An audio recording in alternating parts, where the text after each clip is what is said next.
Golf Central on YouTube, brought to you by the Chrome Soft Golf Ball from Callaway.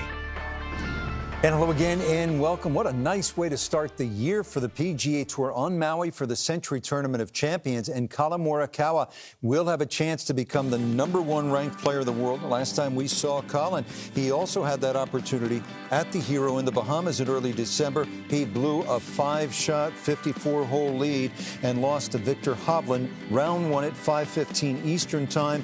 Morikawa, with his 2 major titles, is out with the past winner of the Sentry, and that is Patrick Reed. Here now, Collin Morikawa with Steve Burkowski. I think it was kind of my first full year, even through college and junior golf, that I've, had success at the beginning of the year, middle, and the end of the year. And that's, a positive to look at, but there's still so many things that I kind of want to keep getting better, and there's a lot of aspects that I think, have some work for improvement. And that's what's great about this game, is that we get opportunities week in and week out to kind of prove what we've worked on, and hopefully we can bring it to the golf course. What did you learn about yourself over the past 12 months, maybe that you didn't know January a year ago? I don't know if there's one thing I can pinpoint, but I think I just keep falling in love with this game even more. I enjoy it more. I love just learning about what other guys do and how is that going to improve what I do. It's just becoming more and more fun, which I think, is a good thing, especially so young, and the amount of times we play, throughout the entire year, is that I just go out and enjoy it. And I think that's a huge thing of just being able to play, throughohout the entire year is, just loving what you do. What's your game plan for trying to continue to build off that momentum? I think, we're close to that #1 spot, and that's obviously a huge goal to reach, hopefully sooner rather than later. But for me, it's just to keep improving, what I didn't do well last year, which obviously was putting, short game. But I want to keep adding more shots. Ball striking obviously has been my strength since turning pro. But I still think there's shots out there that I can work on and kind of master and really have in my kind of arsenal for when I go out there. A couple of 7th-place finishes in the previous 2 starts here. What have you learned about this golf course, the winds, etc., things that can change in a dime that maybe get you a little bit higher here in 22? Yeah, all of us are coming off, quite a long break, whether it's been a few weeks or a few months. And when you play out here, depending on what the wind's going to be like, you got to be ready to adjust. And, I'm not going to just be able to hit my kind of 5-yard cut everywhere.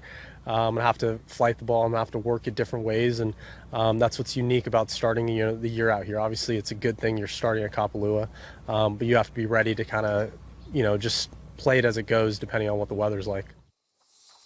Not yet 25 years old, and a chance to become #1 with a victory, and with Jon Rahm finishing lower than solo second. He could also finish solo second with Rahm finishing lower than a T5 with 1 player. You get the idea. There's a good chance, but he's going to have to play some ball this week at Kapalua.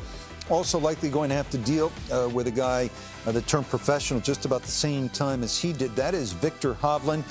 Viktor Hovland winning at the Hero. He also won at a resort course at Mayakoba in November. That's how he punched his ticket to Kapalua. 2 good hitters there, Hovland and Brooks Koepka. Here now, Viktor Hovland with Steve Burkowski.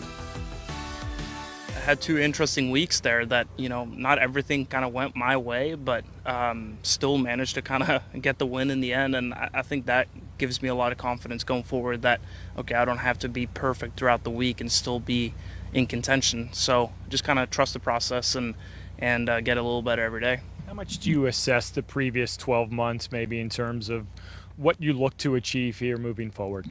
Yeah, I mean, obviously you want to win tournaments and play good golf, but it's not that easy, and I'm very happy about my performance the last couple of years, and hopefully I can continue to trend the right direction. What are some of the things in particular you would like to achieve here? Yeah, I didn't play very well here last year, so it's still a little bit of rust to wipe off, and just try to get my game back in kind of the place I want it to be, and try to play the best I can. If I can be in contention, that'd be a lot of fun, but it's a long season. Traveling is always a long journey. You've been in Hawaii for a few days. For those that don't know, share the journey of yourself here and your golf clubs finally arriving. Yeah, I flew all the way from Norway here, and it's a long trip. I didn't get my clothes or my golf bag when I first got here, but I got my clothes the next day, so that was fine. But took 6 days for the golf bag to show up, and yeah, ready to rock and roll now. How did you deal with the downtime? I know your caddy Shea provided some sticks to at least get some practice. Yeah, I mean, I haven't touched a club since Bahamas, so at least Shea was able to show up with his clubs, and I was able to play the last 2 days and just kind of, you know, get into the swing of things again. But now I got my own clubs and hopefully dial those in.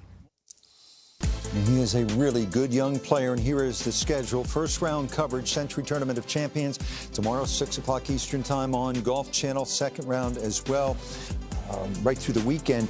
And keep in mind, on Sunday at 4 o'clock, you can watch it on NBC, and then it will switch over for the conclusion, Golf Channel at 6 o'clock Eastern time.